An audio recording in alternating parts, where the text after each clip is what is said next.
Yeah. What's up, everybody? Welcome to episode 5 of that one splashed. BrewFOs. I'm your host, Chad Ackerman. And today I'm really stoked because I'm talking to Sean Raasch of Witness Citizen. Witness Citizen is a podcast that Sean does. And also he does music as well. But Sean has interviewed a lot of like really interesting people involved with the UAP topic. And I don't know exactly how long I've been following Sean. Maybe it's been a couple of years. But as some of you know, in 2017, after the New York Times article, it's called Glowing Auras and something like Black Projects or something like that.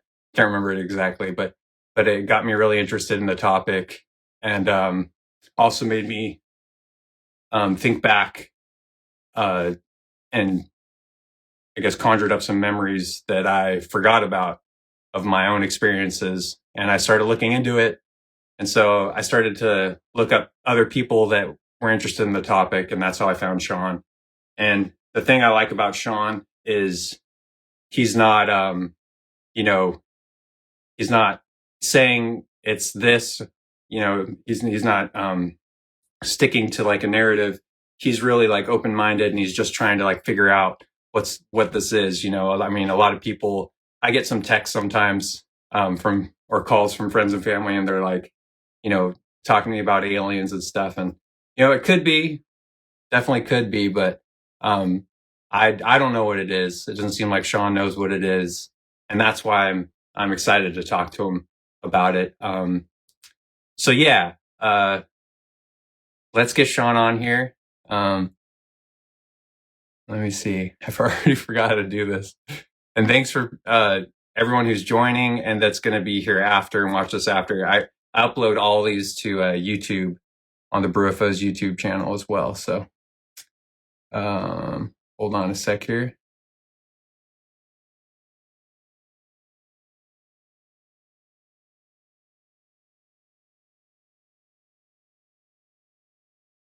Yeah. Sean. What's up? Can you hear me? Yeah. Can you hear me? Yeah. You're sideways. I don't know why you're sideways though. I was like, we could both do it that way. I'm used to doing the landscape view. Yeah, no.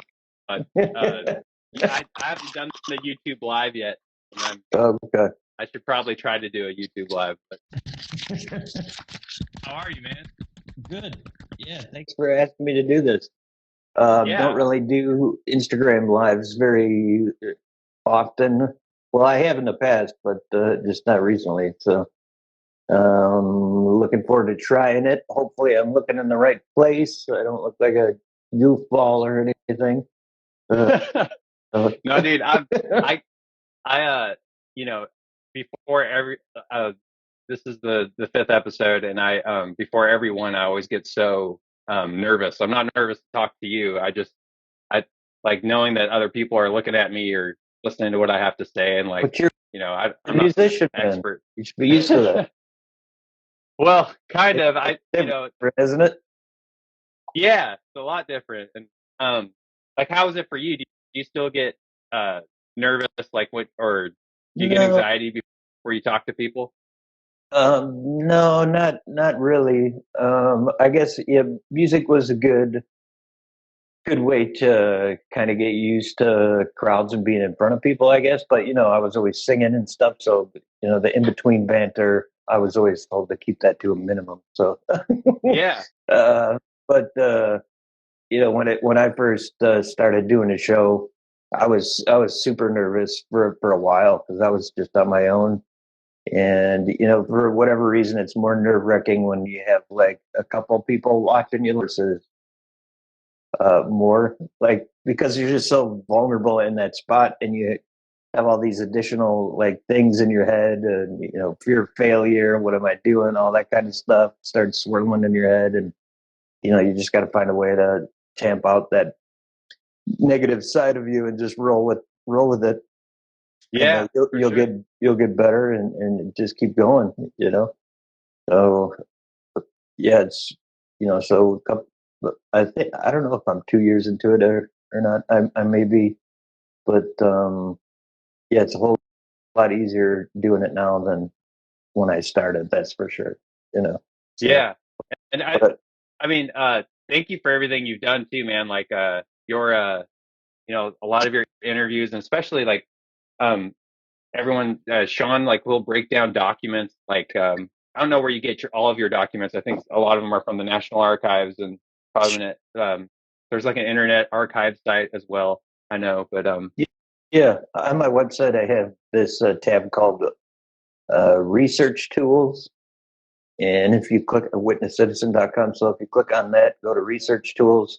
I have all the databases that I use just listed on there, and you can click and use them for yourself too. And I have a kind of a how-to video that I put together. So if somebody wants to get into research and documents like I do, and how using the resources I use them, I teach you how to do that in like 20 minutes or so. So because I think what I've noticed a lot in this world, and there are exceptions, but the majority of like researchers don't really, help new people coming in, and there's no like, well, if I want to research this stuff and not just read your book, like how can how can I do it? yeah, So there weren't really many answers there. So I tried to, provide those for people because I think it's important, especially in this field, to read the documents for yourself and make up your own mind on what you're reading and taking from it.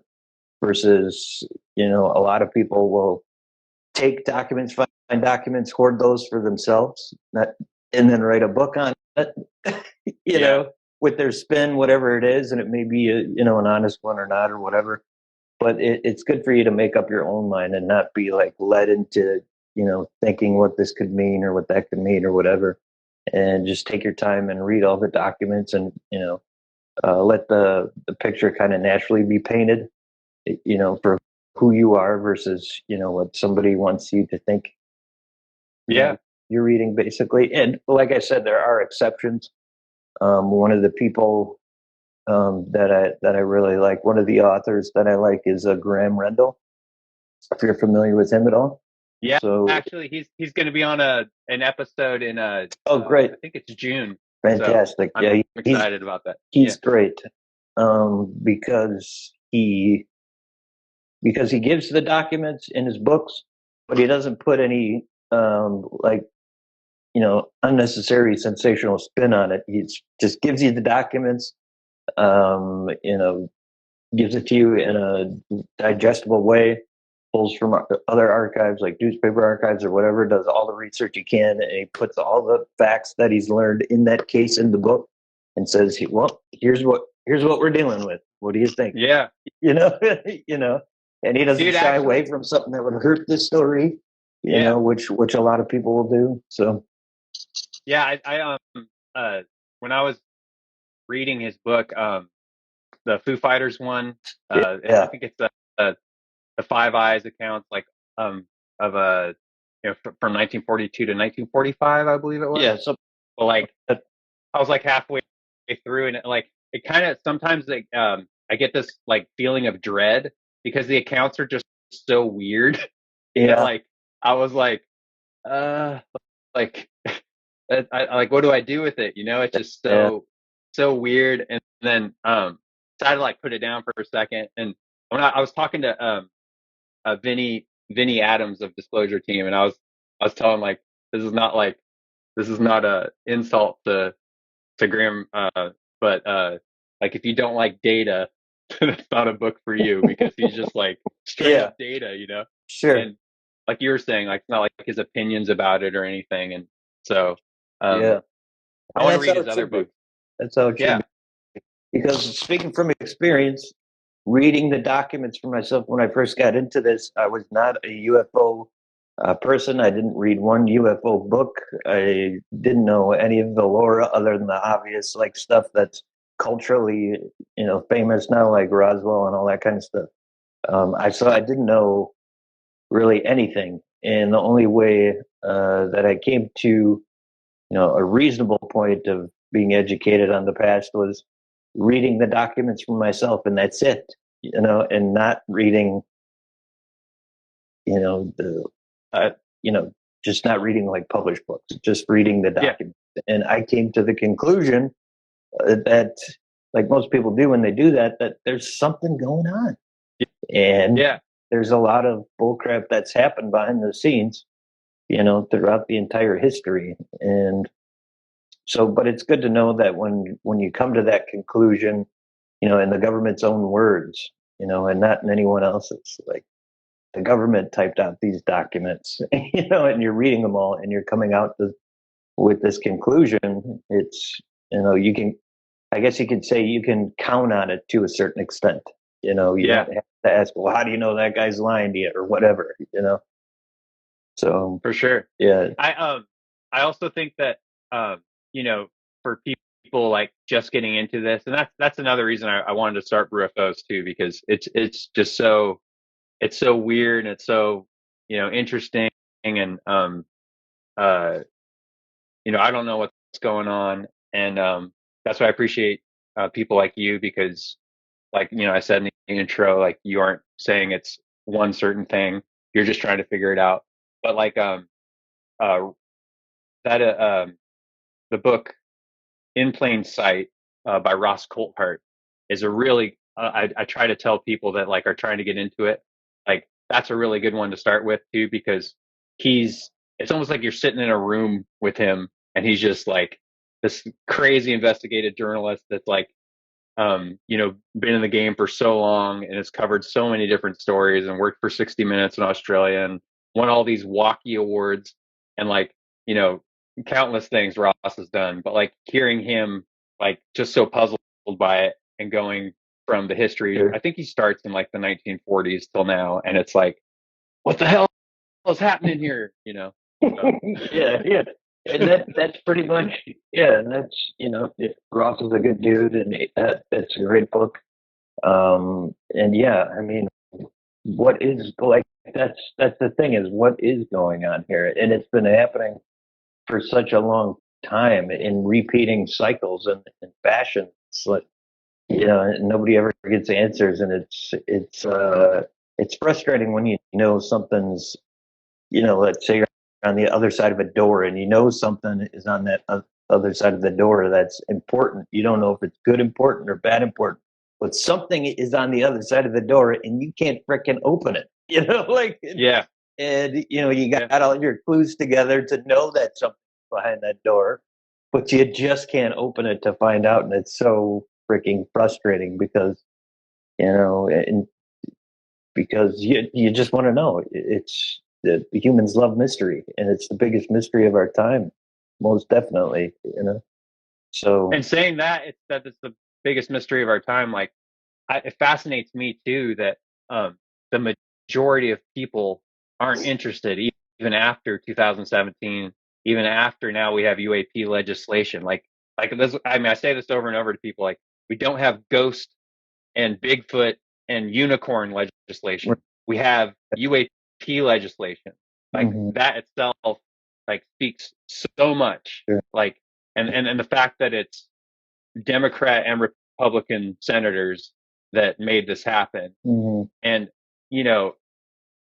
I just I know more people are getting interested, but I thought it'd be a little more it would speed up, but sure. fascinating. Well, yeah, I mean, I think only like a real psychologist who's studied the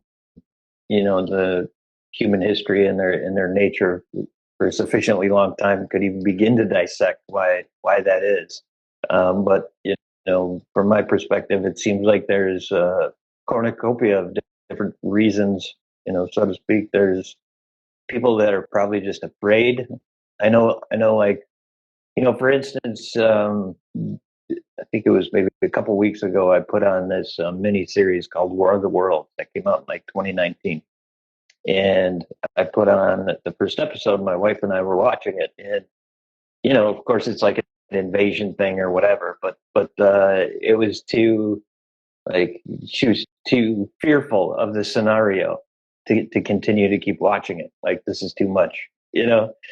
So I think when your brain kind of goes to a certain space, some people just lock down and don't want to think about it, and that's fair, because it's too much. Because it puts you in the spot of kind of not knowing your place anymore. Not that you did to begin with, but you know it even less now. Like, this stuff Yeah. is this is really bizarre. I'm not comfortable. I don't know what's going on. Like that. Those are hard things to deal with for people, especially people who need like a sense of control in their life, for instance. Like, that's kind of out the window, especially you're an experiencer of any kind. So that's a reason. Other reasons are the topic has been sufficiently muddied over the past few decades. There's been enough like people who've come out and either made fun of witnesses, or people who have come Yeah. out and spoken on the record, whether it be a pilot or an ex-Navy guy or whatever. And that's not just recent. That's happened since the beginning, pretty much. So in the public eye, there's this aura of little green men. Haha, this is stupid. You're silly for thinking about it. So that's another reason I think people shy away from it. Like, the instinct is to think, this is fake. This isn't real. Like, this is misinformation, or somebody just wants money. Like, I think it's natural for people to want to think that right away versus the reality of maybe this is real, and that's because Yeah. there's so many hucksters and grifters throughout time to make people not believe something like that when they talk about it. So there's a whole bunch of different reasons that people don't take it as serious as maybe you and I do. And I even think about, like, if I wouldn't have had an experience, would I even be here? And I don't think the answer to that question is yes. I don't think I would be, because I'm kind of a natural skeptic, so to speak. Yeah. And I would probably be on the this is all bullshit train as well. Um, And you whenever can you would you mind at all? I mean, you don't have to go super detailed, but if you want to briefly, or however much detail you want, could you go into that? Because I know you had two experiences, right? And a couple, yeah, a couple, yeah. yeah. And if you don't want to, that's fine. But No, up to you. yeah, I could go through it a little bit. So my first experience was, man, what? It's turning out to be a long time now. I think it was 2020 September, like beginning of September, end of August. Even it was beginning of bowling season for that year. So coronavirus was hitting hard at that time, and the bowling season was approaching with my father, who's an older person or whatever. And I was really kind of fearful of doing this because nobody knew what this was. Bowling is a very small place with a lot of people in it, a lot of elderly people. So I was kind of nervous about that.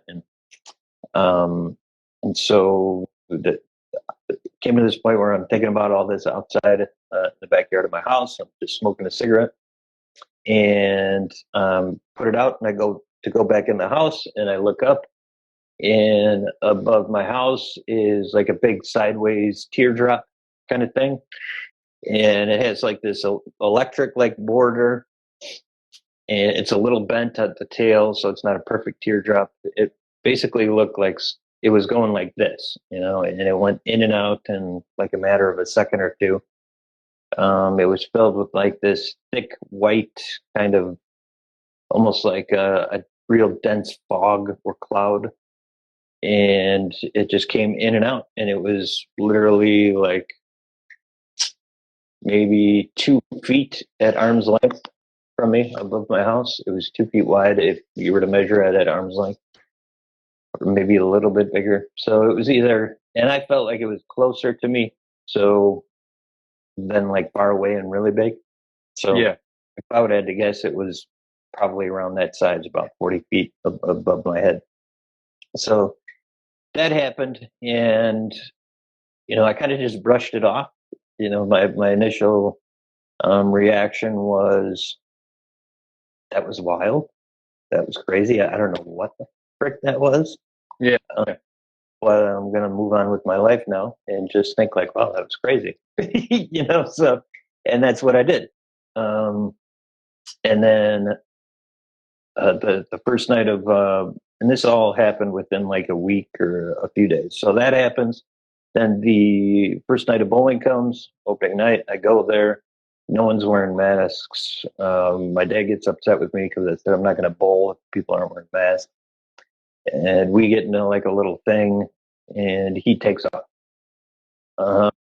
And the next day, we're kind of like in a text off where he's saying some kind of nasty things, and I'm conveying my complaints back to him. And while this is happening, I'm like, we should just talk. So we talk. We get on the phone, and it was like in slow motion. We're like arguing. I felt like things were in slow motion. And why this is important is because it was like a argument, not just like we're mad at each other, like this shout off of like the lowest kind of things you could think of to say. It was terrible.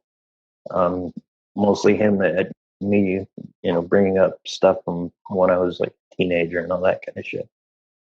Why this is important is because years prior, I had a dream where I got into that kind of an argument with him. And I remember that throughout that day, I kept thinking like it stuck with me, like that feeling, that bad feeling, like we really did get in an argument, but it was a dream. And I remember thinking all day, like, why would we ever even argue like that? That would never happen. There's no reason for that to happen because we never did. And I could never think of anything that would, put us in that position. So, and that was a couple of years ago. So eventually, that dream wore off. But, fast forward to this sighting, I see this thing. The bowling thing happens because of coronavirus and a plethora of other different things that we'll get into allowed for this opportunity for me to bowl with him, for us to then get into this kind of argument that I dreamt about 2 years ago. And after that, a couple of days after that, I'm outside smoking a cigarette. And this time I'm looking at my garage, and there is a Zippo light that goes over my right shoulder. And I just had this feeling. I knew that if I kept looking in the direction that Zippo light went, I was going to see one of those things again that I saw. And sure as shit, here it comes. Except it's like a basketball complete sphere, but it's made up of the same stuff, the same like electric border. The inside is like the same thick, dense, milky, like fog kind of cloud, whatever the hell. And it just like dissipates and goes away. And that was probably like 13 feet in front of my face, right over my garage, So I'm thinking, like, so all this has happened. And it was like an introduction sighting, like, okay, you ready? Here comes some bizarre stuff. There's my sighting. And I go through all this personal stuff that's crazy, with like a dream that came true and all this stuff. And then I see the second thing, which is like, okay, thanks for coming. Hope you had a good time. It was like, it was like, what the hell, So, and if it was like just one of those things happened without the other, I don't think I would have been, nearly as impressed. Like if I would have just saw the two things and no like argument happened or whatever, I would have thought, wow, that's crazy. But I wouldn't have been as rocked without the thing happening with my dad, which is mainly like the dream coming true. Yeah. So it's like winning the lottery 3 times in like the course of a week, all these 3 things that have never happened at any other point in my life. Still to this day, I've never seen those things again. Never gotten an argument with them again like that. And I've never gotten one with them before that. So all these things happen. And I'm just left with like, what do I do with this? Why did this happen? What is this? So that kind of started me down a deep trail of like documents and trying to my best to like you know, make sure I'm not crazy, basically, you know. Well, So, the crazy thing is it completely changed your life mhm. because you wouldn't be, you probably, yeah, I mean, you wouldn't have the Witness Citizen podcast. You wouldn't talk to like all these people involved with it, you No. know, um, you know, another thing is you wouldn't be meeting all the people that you've met, and the friends you've met, and Yeah. also teaching people, and people learn from you, man. Like I learned from you. You like you're doing a service. You know, it's it's fucking incredible, dude. It's like it's you know, it's a hard thing to do to put your face out there for like for me and uh you know talk about this subject. You know, Sure. I mean, I you got friend. I mean, you probably have friends and family that think you're just thinking about or talking about aliens or something. You know, that's where everyone's mind goes to. Sure. I was joking with my wife, like as soon as you popped on, I was going to be like, Sean, why are the aliens from Zeta Reticuli controlling all of our brains and making us vote for Trump and Biden? You know, so That'd you know, be like, but you know, this there's was a mistake. yeah, exactly. Yeah. But you know, that's what people probably think about us, you know, and yeah, Some do. Yeah, some do. You know, I've experienced some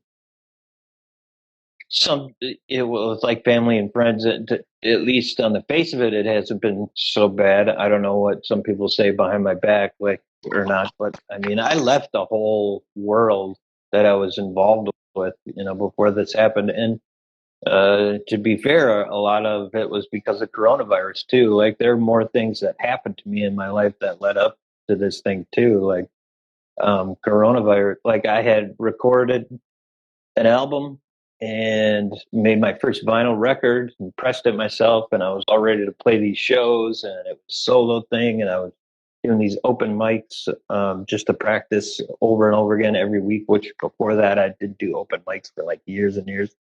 So, you know, I was so excited to do this and ready for it.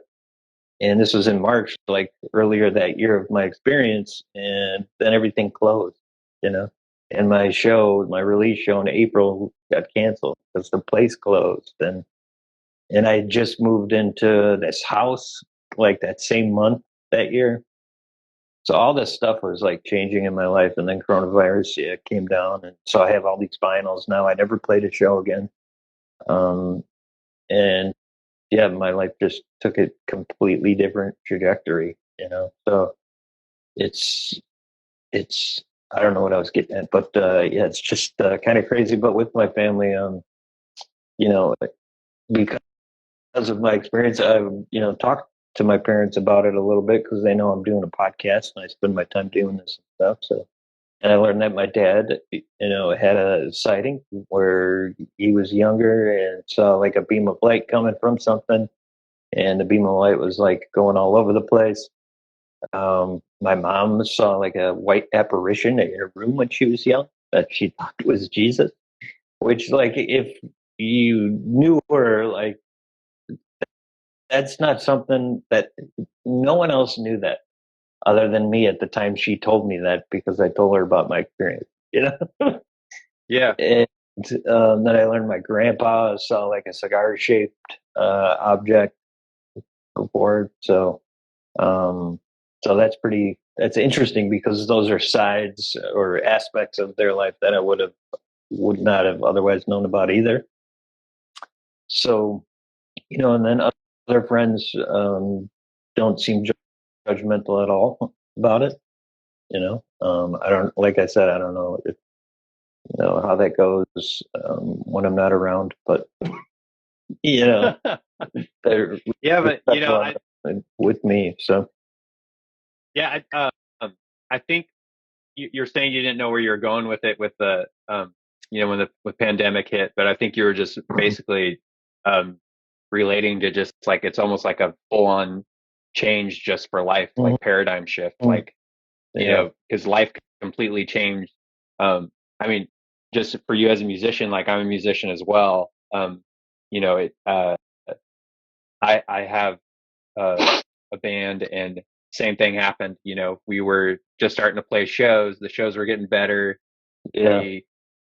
We just played NAM, and right after NAM, I think that was our last show, and then that's when the pandemic started spreading, everything, and got shut down. Yeah. And then, you know, time went on, and some of the dudes moved away. Some of the dudes had to do whatever for work, Right. and you know, so like that was a big change for me as well. And yeah, like it was weird. It's like that was such a big shift in my brain as it was for you. And then you seeing the site, you know, having those two sightings, like uh it's weird, man. Like I brought this up before, but in 2017, when the New York Times article came out, and I was like, what? I totally forgot, but like in 2013, on July 4th, me and my wife, we were on the coast of uh San Diego, and we looked up and saw this like big ass like silver ball, and it was just like, it looked like it was stuck in mud. That's how, you know, the best way to describe it. But it was like just stuck in the sky, and I was just like, the hell is it? But I totally forgot about it until 2017, which is so weird to me. Yeah. And then, but you know, this family was walking by, and I remember asking the dad. I was like, hey, like, do you see that? And at that time, I had a clam phone, you know, like those those phones that open up and close, and it had the worst camera on it. So I tried to take a picture of it, but it was just like the worst. But he saw it, and he's like, "It's a UFO," and kind of laughed and just walked away. Right. But Yeah. I was sitting there staring at it, and like, you can only stare at it for so long, you know. And me and my wife were just like, "What is that thing?" You know. And it had like a little red dot, like a little red light on it, but like it it wasn't. There was no. It was above these houses on the hill, and there's no like, you know, there's not a string hanging on it. There wasn't a helicopter. There was no noise. Right. Like, I don't know what the shit is that, you know? Like, Yeah. I don't know. If you talk to somebody about it, they don't know what to do with it either. So No. where does What that are they leave supposed you? to do? Well, it's time to really rethink your place in life, sir. Like nobody wants to get into that talk, you know. Nope. So what do you do with it? You know? Yeah. You to have that talk with yourself every day. Yeah. But Yeah. and you know, try to find like-minded people that you can talk about it with. So and thankfully that exists. But yeah, man, it's that's kind of the toughest part of you know, having experience. Sometimes is it's like it's it's not you know, it's just like, what do you do with it? And you tell anybody else, and you know, they're gonna think the same thing. What do I do with this? You know, so it's just a tough subject. I think you just hit on another reason more people maybe didn't take it seriously when that article came out, because a lot of people are probably thinking like, okay, great, what do I do with this? You know, you know, and Yeah. that's why I think, you know, whatever video comes out, or you know, or photo, or even testimony or whatever, like I think most people are still going to feel the same way. Like, what do I do with it? This is Yeah. crazy, but what do I do with it? And I don't know that it's really going to change the situation of the world on a major scale unless it affects somebody's life. You know, Yeah. like the reason I'm here is because it affected my life. You know, um, and so I think that'll be the same for a lot of people. Like, just think of anything, whether it be coronavirus.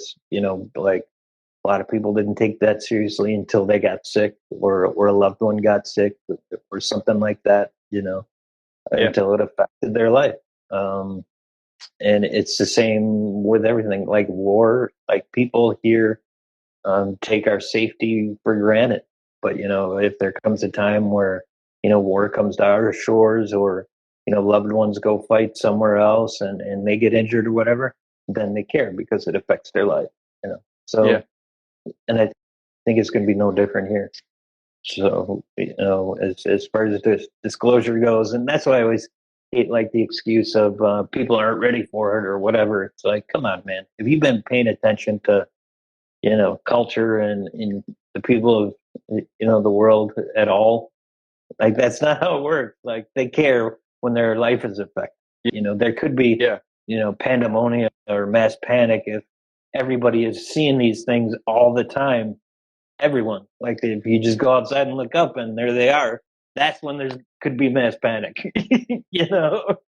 But until then, like, okay, so you tell me this stuff's real, but I've never seen it. I don't see it. I don't have experiences with it. So, good on you. Good luck with whatever you're reverse engineering. Good luck with whatever you're doing. Like, I have to live my life. I still have to pay my bills. I still have a marriage or kids or whatever it is. Yeah. So, That's a lot of conversations I've had. Is that's the response I get is, how does it affect me? So I'm not interested. And I don't blame I understand people that. for that either. Yeah. Because it's not an easy road. Once you open that door, it doesn't get easier. I guess like certain things get easier, like living with this big question all the time. But it is, as far as like trying to learn more, it just gets more difficult because there's just an endless amount of information. So, and I'm the type. Not everybody's like this, but I'm not the type to be able to get into something like this and just sit on the sidelines and watch people, do their thing or whatever. I'm the type that's like, I have to dig into this myself. Yeah. So, and that seems like it's an endless hallway. So that I Well, might dude, that's get to the end of. So. it's inspiring though, man. Because that's one of the reasons I first started following you. Uh, uh, I appreciate it, and so many other people appreciate it. And Thanks. like Vinny says, Vinny Adams of Disclosure Team, he says you're one of the realest ones out there. So I agree with him from what I know about what I've seen and watched in the interviews you've done. You're not being bullshit. You're just being yourself. Yeah. Very much wear your heart on your sleeve. I've seen you laugh. I've seen you cry. I've seen you, go through a lot. So, yeah. And really I didn't cool. even know you before. Yeah. How weird is that?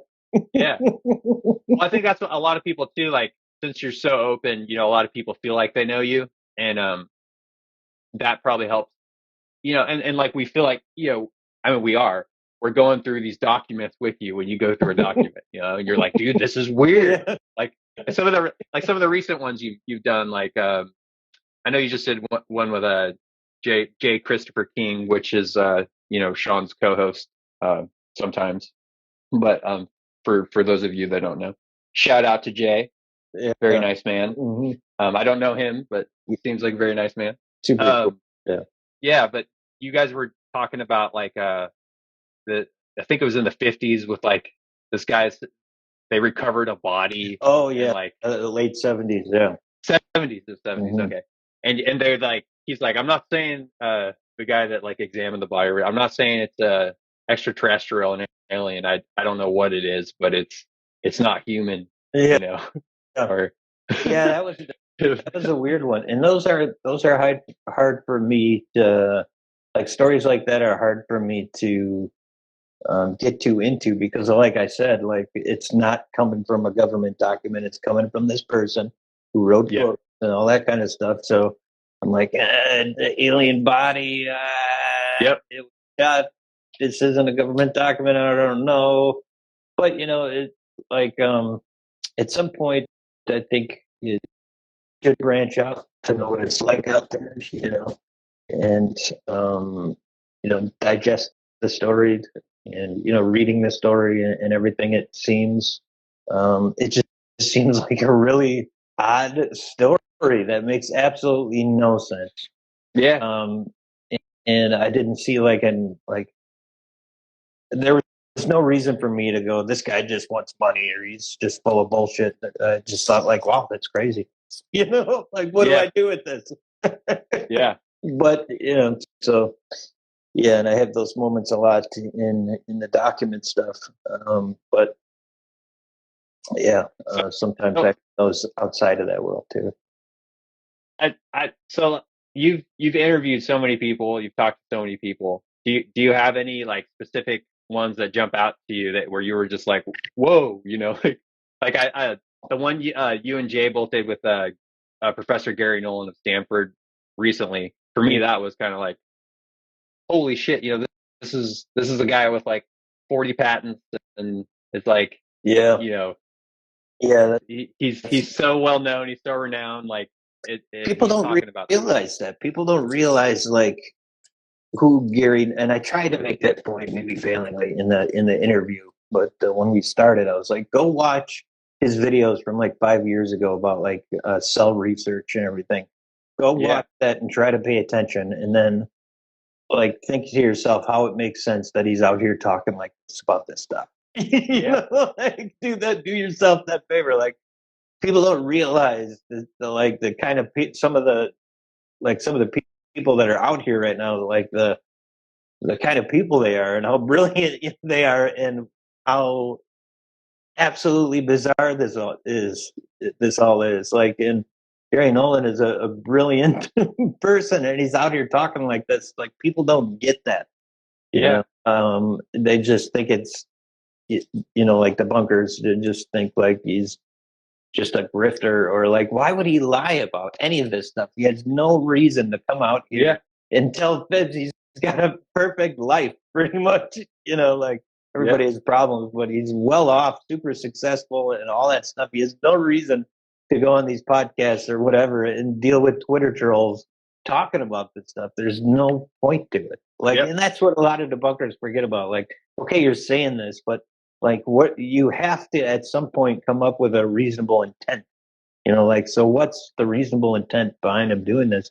And they'll quickly find out that they can't come up with one, and so then you're just left with like, wow, what, what do I do with that? You're going to keep coming back to that. Avi Loeb, yeah.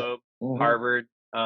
What do you think? Have you seen I've only seen a couple, but there was a couple of recent articles, and I saw the headlines, and it was like Oumuamua explained, not what like we thought it was or whatever. But then I read the article, and I'm like, wait a second, like. No, it's still like it's still based off of maybes. Yeah, it's really weird. Yes. And Avi Loeb like wrote a rebuttal or whatever on his like blog, and basically he's saying that how that is not the case, whatever they said, but people have to read for themselves. But that's what people have done with UFOs since the beginning, is defining it by a maybe, like, or a probably. Like if you go through like the Blue Book documents or whatever, there's plenty of cases where they call them unidentified, and you can read those or whatever. But then there's also all these other cases that they said probably balloon or probably a plane, and the power of them doing that is interesting, because I'll read the case and go, wow, this is weird. This is so weird what they went through. And then you read their conclusion. It's a probable aircraft. And the power of them doing that is like, all of a sudden I'm like, well, I just want to move on to the next one now, because they said it was probable aircraft. I have to fight that and go, wait a minute.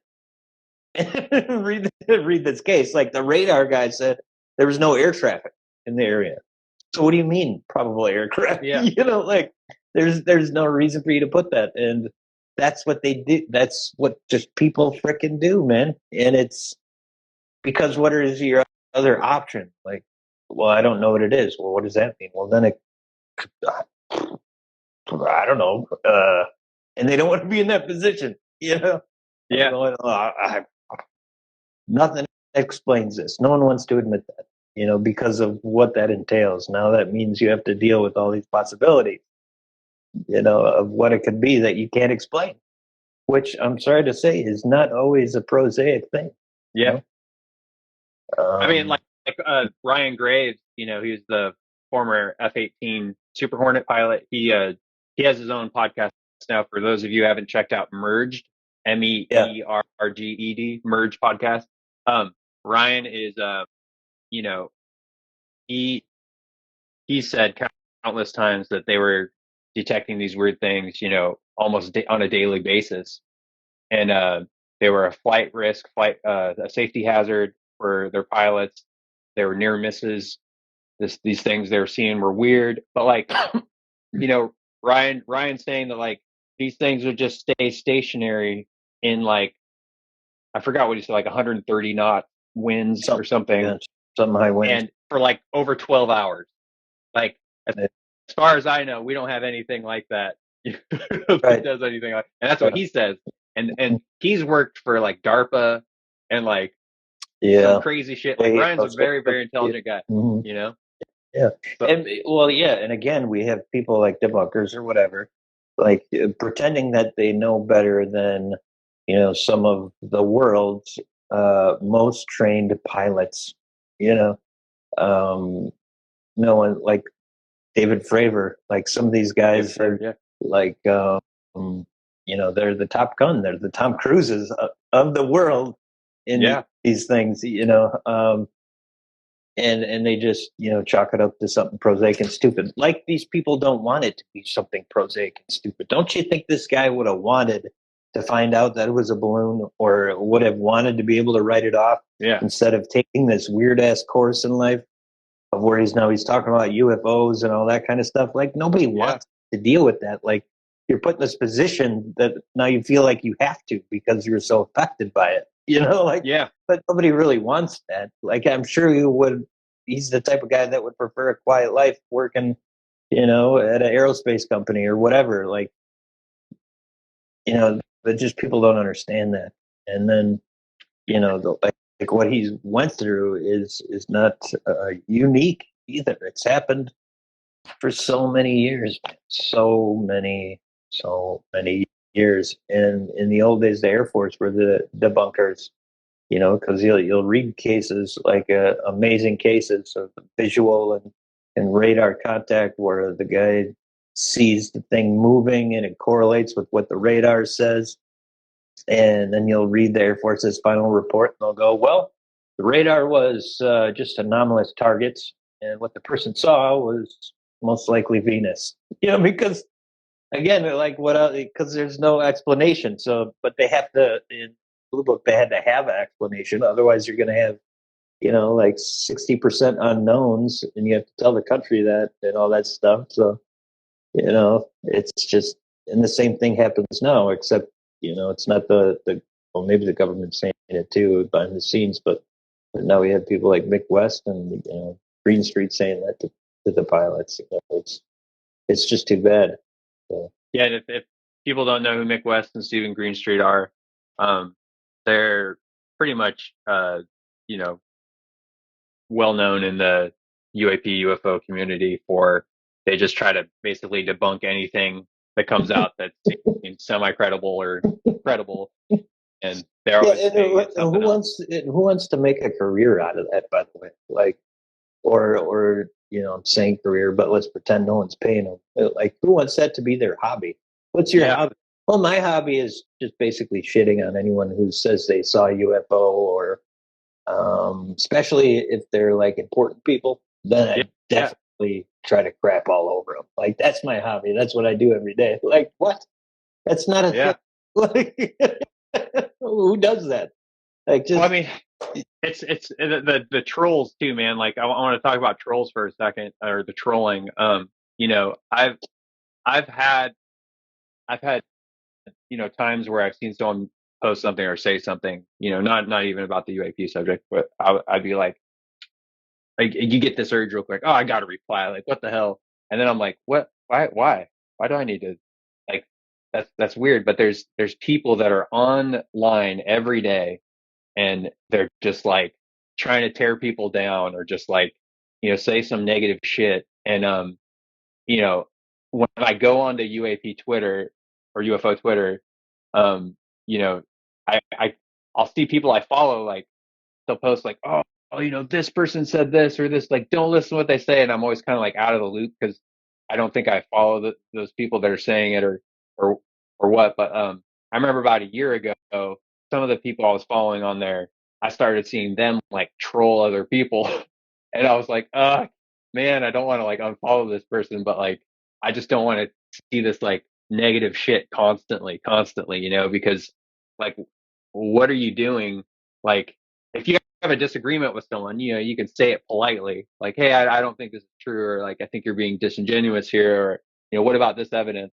But like, if you're just like, fuck you, or like, whatever they're doing, it just gets, I don't want to be a part of it, Sure. Um, Sure. Yeah, true.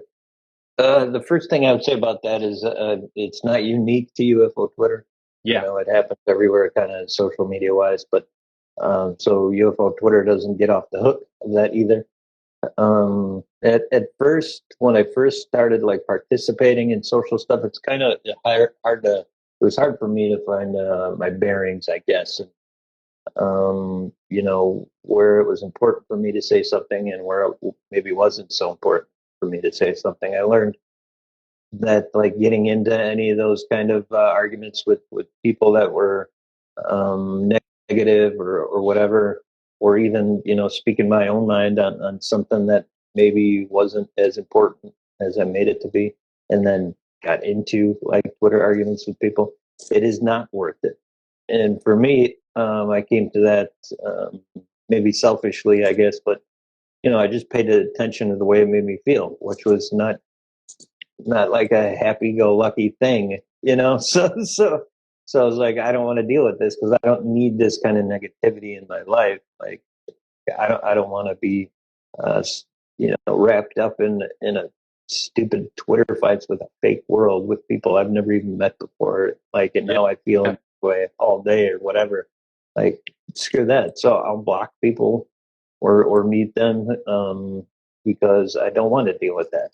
yeah, You know, so that's really the way to go. And what I've also come to the conclusion is kind of like around what you said, and I said this a few months back to some people when UFOs were getting some attention and people were going to UFO Twitter, and looking at stuff. I was like, just like think of it this way: like if you're interested in the news and you go to Twitter and you find this hashtag UFO Twitter and you start looking at stuff, like, and you're a genuine good person and you look at some of these tweets and the vitriol and some of the shit people say and how they attack people because you think one thing one person said maybe wasn't true, and then ensued like this crazy argument of people doxing each other and calling each other racist or whatever. Like, I would have run. I'd be like, I don't want any part of this, like, yeah, I came here for UFOs, not like high school drama and arguments like that over people's preferences or whatever. Like yeah, it's just but nobody thinks of that. Like if you want disclosure and people are considering your point of view versus like a McWest or people that don't believe or debunkers, trollers or whatever, like you have to think about how you represent yourself, how you are representing yourself. And when people look at the two sides, what are they going to come away with?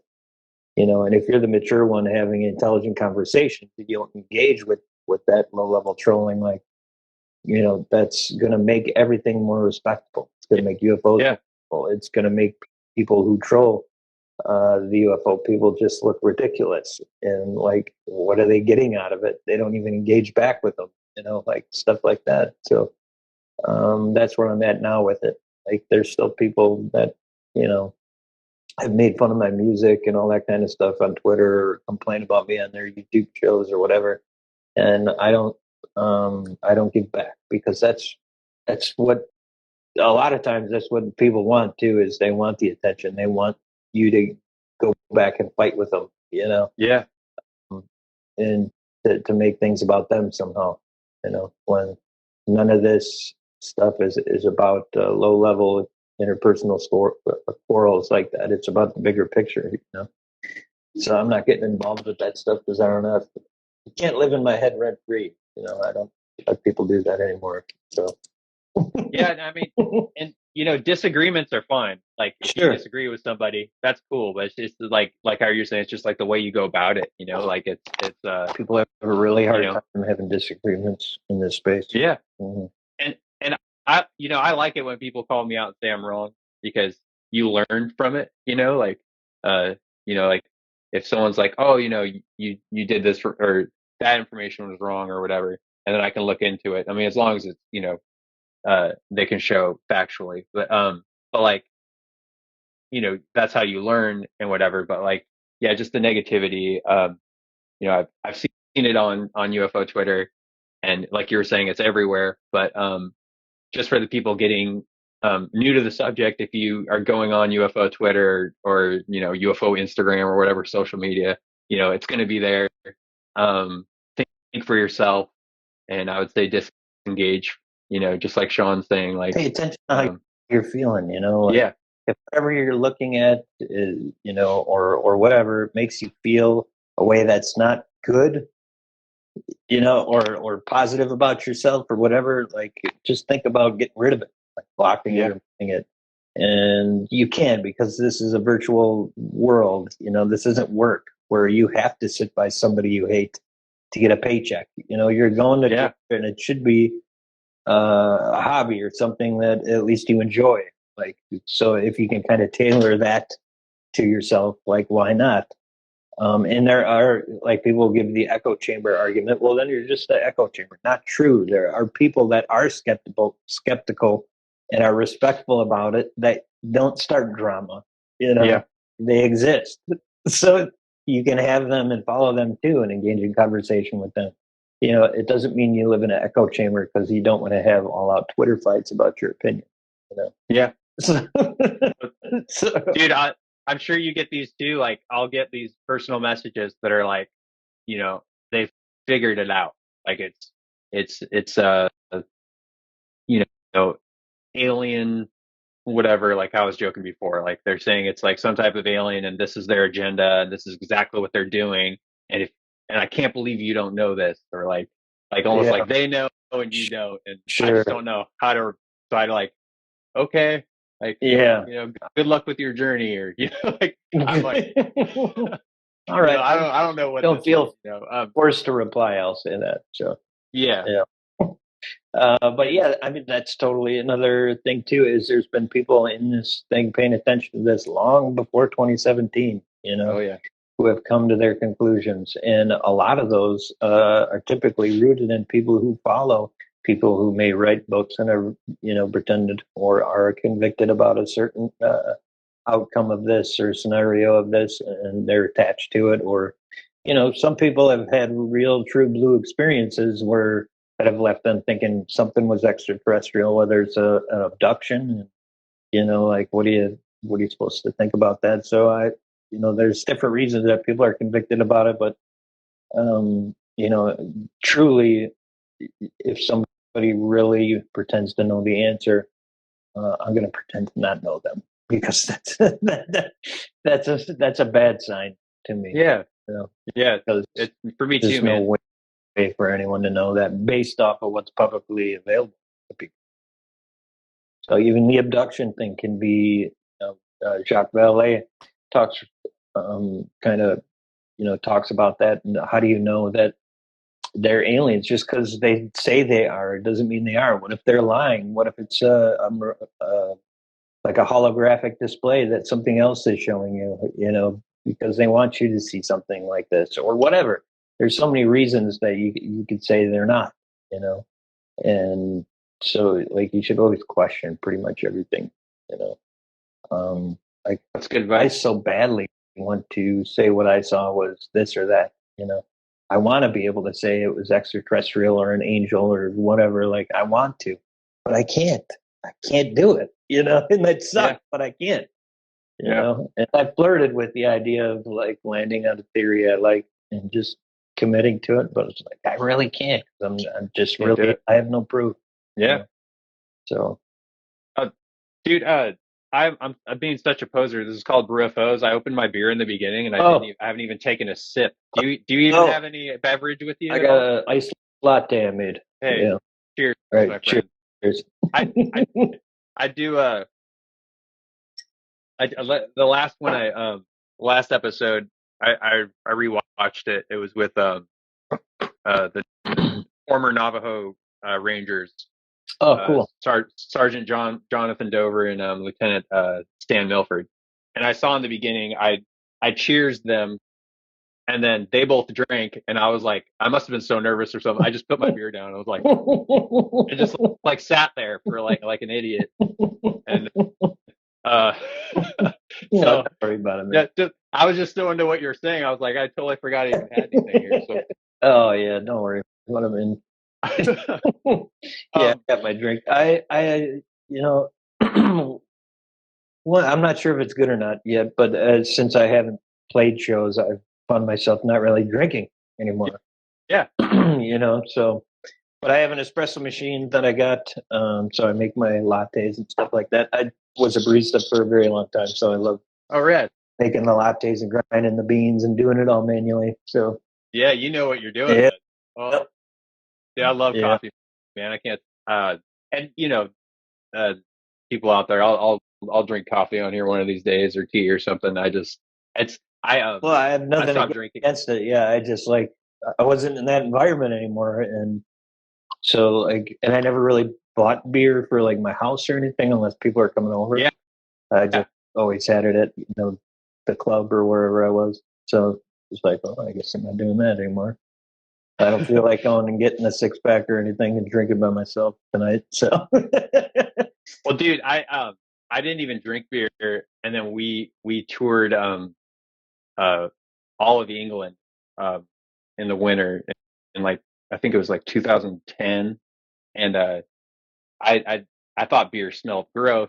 I oh, tried sure, tasting yeah. it before, and I thought it was gross. But then like every like pub we played or venue we played, they wouldn't have water. They would just have like lukewarm beer for you. Yeah. And so like I was thirsty, and I was like, oh, drink this. So Yeah. I'd be like sitting there like, And then when I got back uh to the States, there was one night I was like chilling with my wife, and I was like, I feel like a beer. And she's like, what? What are you saying? And I'm like, I don't know. But it got me into it, because basically, and I'm not condoning, drinking for anything. Like, I know it's not for everybody. I know people struggle with it or whatever. I like I can have one or two. Three is like too much. I'll feel gross. But beer to me is kind of like it's like liquid bread, and I love bread so much. Sure. Like, Yeah. they have all different tastes.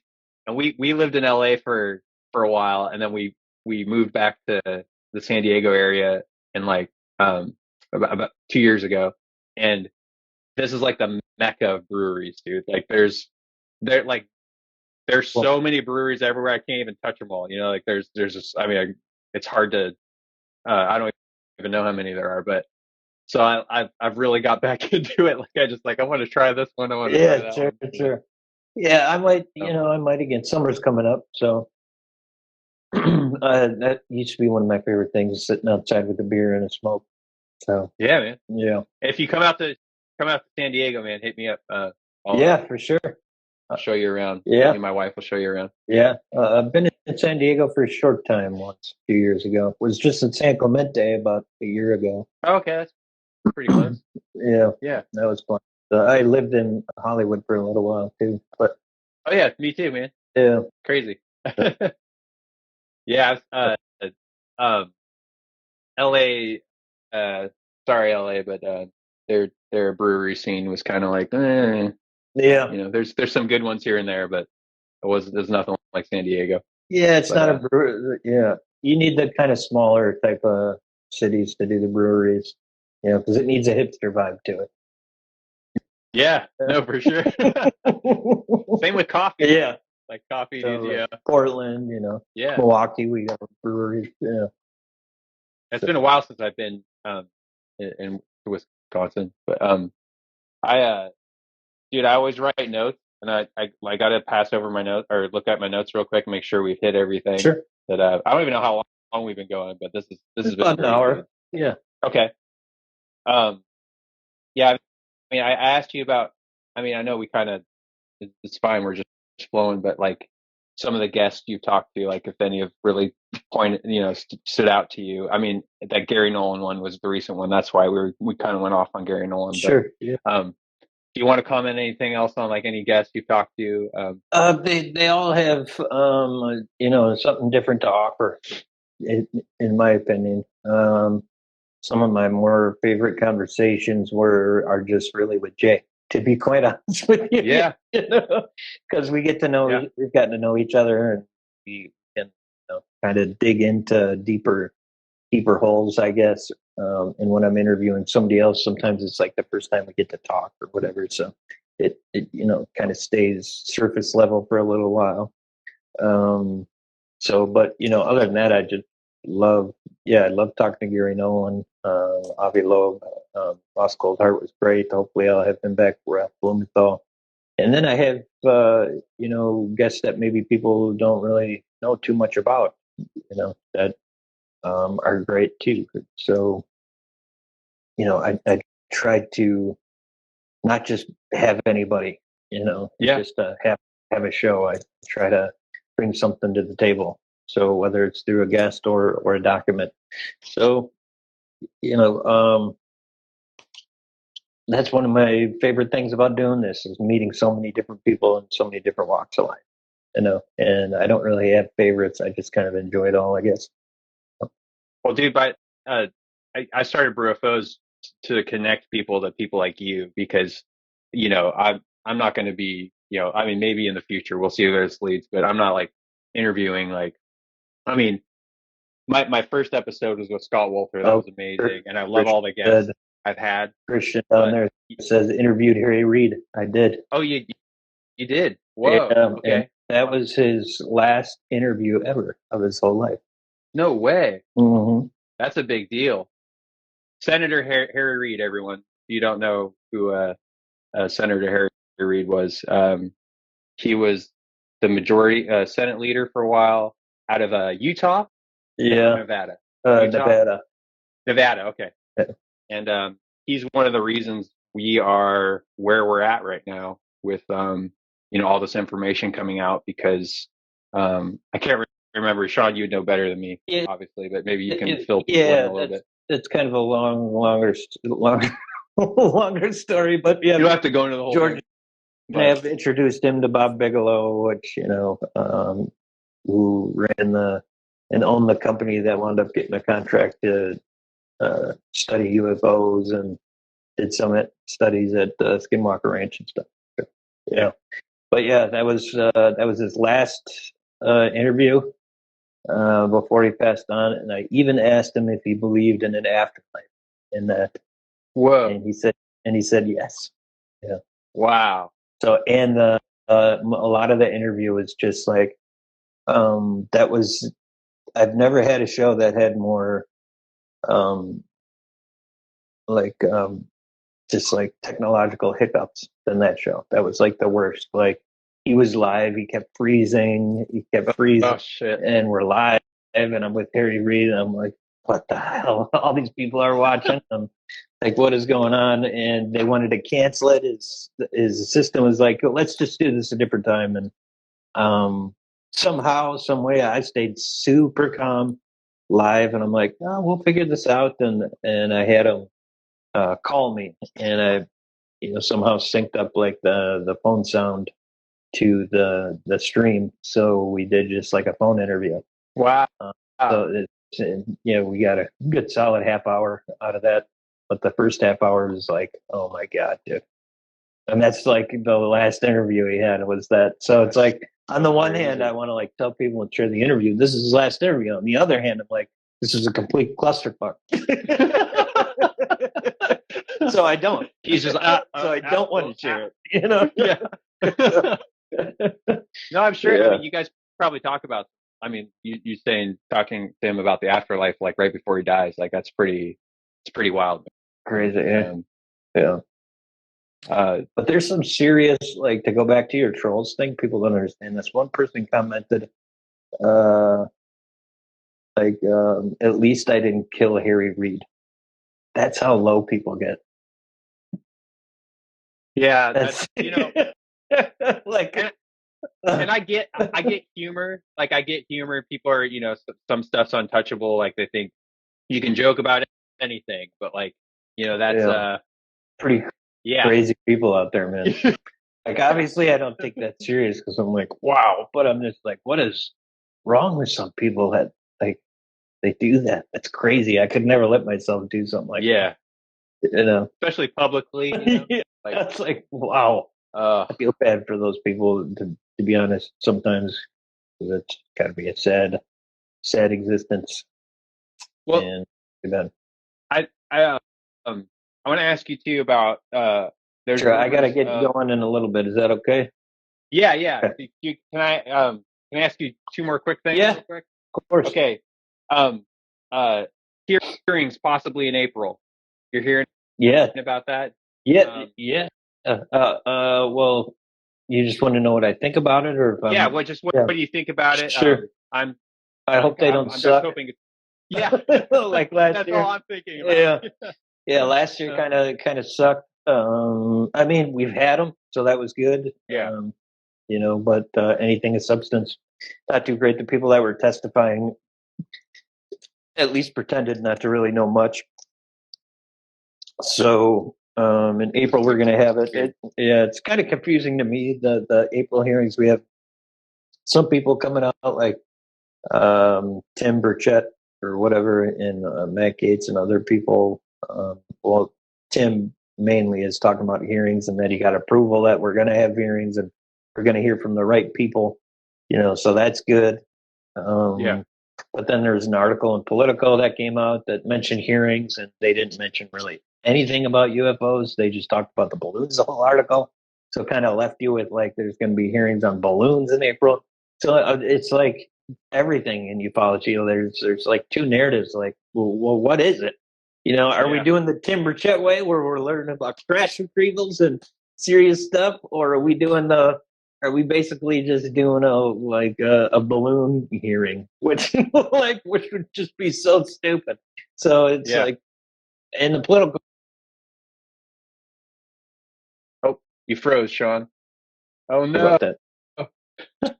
On the There you back? are. You're back. Okay. You're back. Yeah. So I don't know. So it's just confusing. I hope it happens, and if it does, I hope they don't waste and squander the opportunity, because nobody needs a repeat of the first hearing. Like, if you're going to have a hearing, have a freaking hearing, man.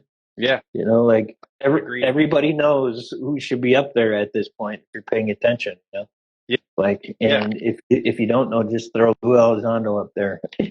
Like, have these people like testify. If anything, for instance, think any bigger talking head that's been a part of this for the last couple of years should be testifying. Gary Nolan, Lou Elizondo, and I even say like Jeremy Corbell, George Knapp, Bob Lazar, like everybody. Do it for Sean a couple Cahill. weeks. Yeah, just have them all testify, right? Yeah. And because not only will we, will it be a blockbuster event, right? But we'll also like get more truth. Like, if any of these fuckers are lying, they're not going to testify. Like Bob Lazar. A lot of people wonder about Bob Lazar. Well, there was whistleblower rules that were passed and all this stuff. He could have went and told Arrow he could testify or asked to testify or whatever. If he doesn't, I'm sorry, dude. I don't believe you. I don't believe you. Your story gets no credit at all. There's zero truth to it. You're so full of bullshit if you don't take this opportunity. And if people don't ask him to testify, fine. Make an attempt that you want to testify. Prove that you made the attempt. Send me an email that you sent Burchett asking that you want to be a part of this, whatever it is. Yeah. Like, and if you don't do that, then get out of here with that shit. Because you have an opportunity now that you're not taking, which to me says you're full of shit. That's awesome. No, it's so true though. So true. Yeah. Okay, I'll leave you with this, man. Sure. And everyone that's watching, go follow Witness Citizen on YouTube, Twitter, Instagram here. Sean's podcast is awesome. But Sean also does music, and I wanted to just bring this up. So I was listening to your music. Oh, cool. And I'm a musician, songwriter. I've produced and recorded for since I was 16. Yeah. But your song Majesty, all right. I was listening to it with headphones, and I started crying. Oh, really? So mission I just success. want to let you know, like, yeah, it cool, man.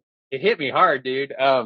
So Cool. you know, I was wondering, I used to be religious, and then I left um, in my early 20s. It was a really hard thing to do, just like the paradigm shift with the UAP, Sure. and then some other ones in my life. Like I'm plant based. Me and my wife are plant based. When we went plant based, it got a little too weird for people. Even though we're not pushing it on anyone, it's just people don't know how to deal with it. But I was wondering, in Majesty, you say, "I thought my walk was the way," and I was wondering if that was, uh, you know, if you're talking about religion there, a religious thing, the walk, like, Well, so a lot of the lyrics I write are kind of done by like an automatic writing type of thing, where I'm not really thinking about like writing about anything specific, and the words just kind of come out. yeah, And I write them down or type them out or whatever. And I later on down the road, they start to shape a meaning for me, whether it's something in my life or I think about something in the past, and the lyric attaches to it. I'm like, oh, okay. But I think a lot of that is that line. I could say means a plethora of different things. Mainly, um, at times in my life when I thought I was confident about who I was or what life was or what I should be doing, um, I really truly didn't know, and I was wrong, or not right. Um, so because life changes all the time.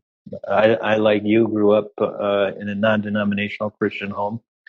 Went to church every Sunday, went to a Lutheran school growing up, all that kind of stuff. And, the same kind of thing. I left because they couldn't answer my questions anymore, you know, and I was like, well, I can't do this, like there's so many just serious questions about that I have about that just don't make any sense at all and that nobody can make sense for. So, walking away with that, but I don't know if I was referencing that specifically, but probably. that's what it felt like. Someone listening to it, I'm just letting you know, like that. Yeah. Um, you know, that's one of my favorite songs right now. Oh, Just to cool. let you know. Cool. And I listen to a lot of stuff, and so I Cool. know you do everything on your own, and so for somebody that's Sean, everyone is real right now. You see him real. His music that also translates. It feels like he's there talking to you in the room.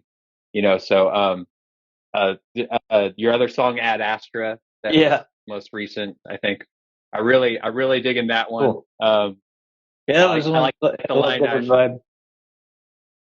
Yeah, no, it's cool, man. It's got I'm not trying to compare you to anybody, but I heard some Radiohead influences. Sure. I was thinking with the strings, definitely. Sharpshooter, it really suits you. I love that line. Yeah. That's a cool line, man. And then the last thing, I want to say is your song "Unidentified Aerial Phenomena." Yeah. I just had a question. When you say this is for all the voices, they couldn't hear the noises. I wanted to know what that means, or you don't have to. Maybe it's another just whatever. But well, that one in a roundabout way, I was for all the voices. I was really talking about all the kind of people who have been affected by this, whether it be an experience or research, or genuinely have been interested and have maybe passed away and haven't been able to see the day of social media and all these people coming together and Congress passing law and all that kind of stuff. So it was kind of more about them. So the voices who aren't here anymore, who would have loved to be around here, aren't hearing the noises, which is all the stuff that's happening in the UAP world. Yeah. Well, dude, that's Majesty is my favorite, but Unidentified Aerial Phenomenon is so catchy, like especially when you say it over and over. And I think it's one of the best songs so far written about the subject. So, thanks. So bravo. Thanks, brother. Hey, I've had a great time doing this with you. So don't be a stranger. We can do it again. No problem. Yeah, man, I would love that. Yeah, I would love that. Yeah. And I know you got to go. So thank you for doing this today. Everyone, please thanks go for follow having Sean. Me. Yeah, keep in touch. Thanks, Sean. We'll do this again. Yeah, for sure. Hit me up anytime. All right. Cool. Good stuff, bro. Yeah. Peace. See you later.